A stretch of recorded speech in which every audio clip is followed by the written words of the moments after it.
US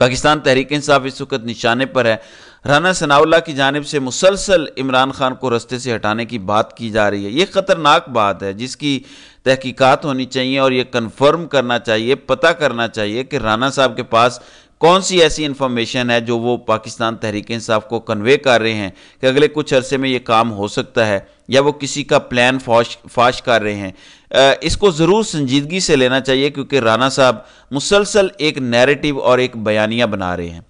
پھر پاکستان تحریک انصاف میں forward block کے حوالے سے شیر افضل مروت نے 40 ارکان پر مشتمل پنجاب میں فارورڈ بلاک کی بات کر دی۔ یہ بڑی حیران کن خبر تھی کہ پی ٹی آئی کے جید رہنما خود ہی ایک فارورڈ بلاک کی نشاندہی کر رہے ہیں، جبکہ ابھی تک کسی اور طرف سے ایسی کوئی اطلاع نہیں آئی۔ سینٹ کے الیکشن سے پہلے اس طرح کی بات کرنا بڑا خطرناک ہے۔ اس کا فوراً رد عمل حماد اظہر نے دیا اور شیر افضل مروت کی اس خبر کا ڈینائل کیا۔ انہوں نے کہا کہ پنجاب اسمبلی میں تمام پارلیمانی پارٹی اور ہمارے ایم پی اے متحد ہیں۔ ہمارے ڈپٹی اسپیکر کے امیدوار نے تو ہماری تعداد سے بھی زیادہ ووٹ حاصل کیے تھے کیونکہ چند فارم 47 کے لوگ اپنے گناہ پر شرمندہ ہیں۔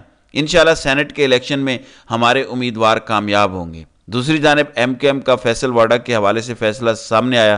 میں تفصیلاً پچھلی ویڈیو میں بات کر چکا ہوں کہ ایم کے ایم نے بیان دیا ہے کہ فیصل واڈا کو سینٹ میں ووٹ دینے کے ہم مخالف ہیں، جبکہ ایم کے ایم کے پاس اپنے سینیٹرز اور امیدوار موجود ہیں۔ بہرحال فیصل واڈا کو ظاہر ہے لانا تو ہے سینٹ میں کیونکہ ان کی گراں قدر خدمات ہیں، وہ نہ آئے تو معاملہ گڑبڑ ہو جائے گا۔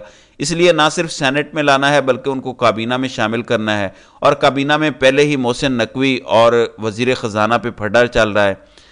دوسری جانب ناظرین اکرام انٹرنیشنلی بات کریں تو رشیا میں ہلاکتوں کی تعداد 143 تک پہنچ گئی ہے۔ کل دہشت گردی کا بہت بڑا واقعہ ہوا۔ روس کے صدر پیوٹن کیونکہ الیکشن جیتے ہیں، ان کے جیتنے کے ایک ہفتے کے اندر اندر یہ دہشت گردی کا بہت بڑا واقعہ ہے۔ اب ان ہلاکتوں کی تعداد 140 تک پہنچ گئی ہے۔ حملہ آور بھی گرفتار کر لیے گئے ہیں اور کہا جا رہا ہے کہ وہ یوکرین فرار ہو رہے تھے۔ یہ روسی اداروں کا دعویٰ ہے۔ کچھ سوشل میڈیا پر فوٹیجز بھی چل رہی ہیں، ویڈیوز بھی وائرل ہیں۔ پاکستان اور چائنا کی جانب سے شدید ترین مذمت بھی کی گئی ہے۔ دوسری جانب امریکی صدارت کا جو الیکشن ہے، جو بائیڈن کے مقابلے میں جو ٹرمپ لڑ رہے ہیں، ایک کمیونٹی پاکستانی کمیونٹی سے خطاب ہوا ہے، اس سے پاکستان تحریک انصاف اور عمران خان کو بہت زیادہ سیاسی فائدہ حاصل ہوا ہے، کیونکہ اس وقت پریزیڈنٹ بائیڈن اور ان کی انتظامیہ نے مکمل طور پر عمران خان اور تحریک انصاف سے دوری اختیار کی ہوئی ہے۔ اب گو کہ وہ واپس آنا چاہ رہے ہیں۔ ڈونلڈ لو کی ہیئرنگ ساری کی ساری اسی سے متعلق تھی کہ وہ اب واپس آنا چاہ رہے ہیں اور اپنا بیانیہ تبدیل کر چکے ہیں پاکستان تحریک انصاف اور عمران خان کے بارے میں۔ ہیئرنگ میں بھی انہوں نے اس بات کا اعتراف کیا اور موجودہ الیکشنز کے نتیجے میں آنے والے حکمرانوں کو انہوں نے متنازع قرار دیا۔